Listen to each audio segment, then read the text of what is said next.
Okay, so hello, day one of the 38th Tesol Greece International Convention, and we're literally minutes away from the second plenary presentation of the day by Professor Shohamy. Thank you very much for finding the time to talk to us. This was an extremely interesting and thought-provoking plenary presentation, so thank you very much for that. Thank you.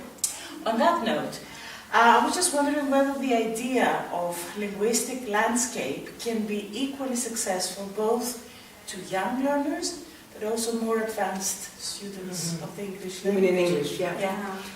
That's a good question, but I would say that people are learning. I wanted to talk about it, I forgot about that. It's good for, I think I had something on the slide, it's good for all ages.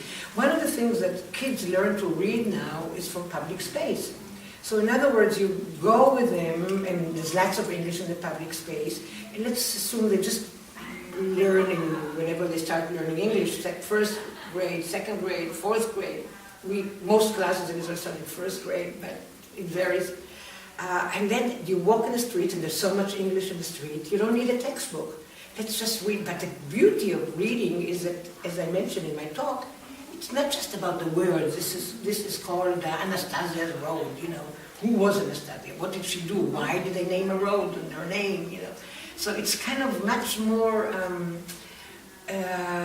It's much more natural because you walk, and then the kids become like partners. Look, I saw there. I see my grandchildren. I saw this graffiti somewhere. You love seeing it. Let's go there and figure it out. Mm-hmm. So I think the fact that it's so social and so group oriented. And so we have to try to read it and then talk about the meaning. I think that's what's most important. Mm-hmm. That makes reading fun. And I know that it's being done in L1 and in L2. And it would be nice if the kids can see that sometimes L1 and L2 are mixed in some ways. And continuing on that, we would call it an innovative practice. Okay, linguistic landscape is not, it takes teaching outside the classroom. How ready do you think are the rest of the stakeholders to accept that? Parents or teachers who have become accustomed to other methodologies. Yeah. So one way, for example, I mentioned I teach a course of principals who don't know much about language, but they have to make language decisions all the time. What kind of teachers, how should the school look like, and so on. So what they do, they go with their families. It's not just the job of the children. Can you imagine the child says to his mother on the weekend, our assignment is to go to a certain area and to take pictures. So you little brother, whenever it's a boy, you take pictures. And mother, you take some pictures. Father, you take some pictures. So I think to a large extent it can be. So I know that many schools don't like the kids to get out of school, which is a problem.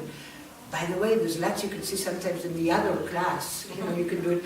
But I think in terms of going out of the school, it can be a family organized tour. And kids sometimes when they go with their families to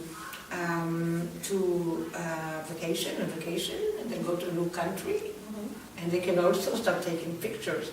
Because the kids when they're 1 year old, before 6 months old, they already know how to. And that's another thing I wanted to say before. Kids learn to read when they're like 6, some 5, some 7, depends. But imagery, they learn so much before. How come, this kid I know, she has problems reading. It took her more time to learn how to read, because there are lots of languages at home. But to identify image, and I'm sure with your kids, show me the picture of whatever. So here it is, and so they're very experts, and I kind of think that we have to start thinking about literacy with a more in a broader way. It's not just learning how to read, but it's learning how to notice. I think that's the most important thing. And I didn't say it, and I'm sorry, but I should have said the word notice. The environment, notice the ecology, look at it, it has a message for you. And this is why when I mentioned it now with the iPhones and internet, we don't notice things. I even think sometimes it's dangerous. We talk about street smartness. What is street smartness? Is being able to look at all the clues you see, in the environment. And I think people who don't do it, and they always look, they lose this kind of intuition of, being street smart. Yeah, noticing things. Maybe it's a danger sign, they may not read it. Maybe it's something else that they don't even notice, which, why not? I mean, it's important. Well, thank you very much. We look forward to hearing more of your views during the interactive plenary panel tonight. So thank you very much for your time. Thank you. Thank you so much. It was such good questions.